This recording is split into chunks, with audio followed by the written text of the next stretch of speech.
हम दोस्तों उम्मीद करना कि मेरे इससे पहले नई वीडियो बताने अच्छी लगी है जी। उर्दू बाज़ार लाहौर का, ठीक है जी।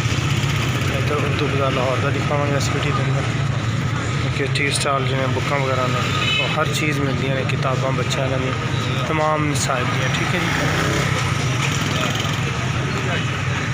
है जी। उर्दू बाज़ार लाहौर का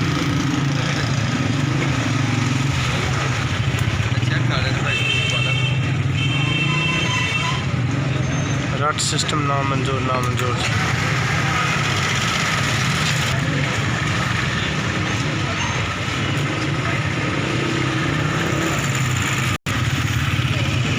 देख सकते जी। कोई तहरीक है जी, कोई किताबा वगैरह हैं जड़ियाँ नहीं मिल रही मार्केट के अंदर।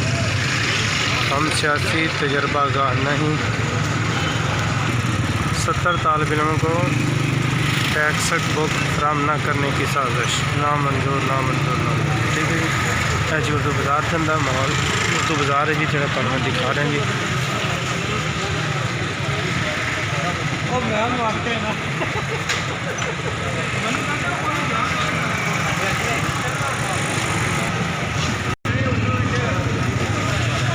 जी देख सकते जी, इस्लामी कुतुब वगैरह जी। कशफल महबूब हज़रत सैयद अली बिन उस्मान अल-अजवरी यानी कि दातागंज बख्श रहमतुल्लाह अलैह हथों की लिखी हुई किताब है जी। देख सकते जी, पुरानी दास्तान है जी, शेर शाह सवारी, ठीक है जी।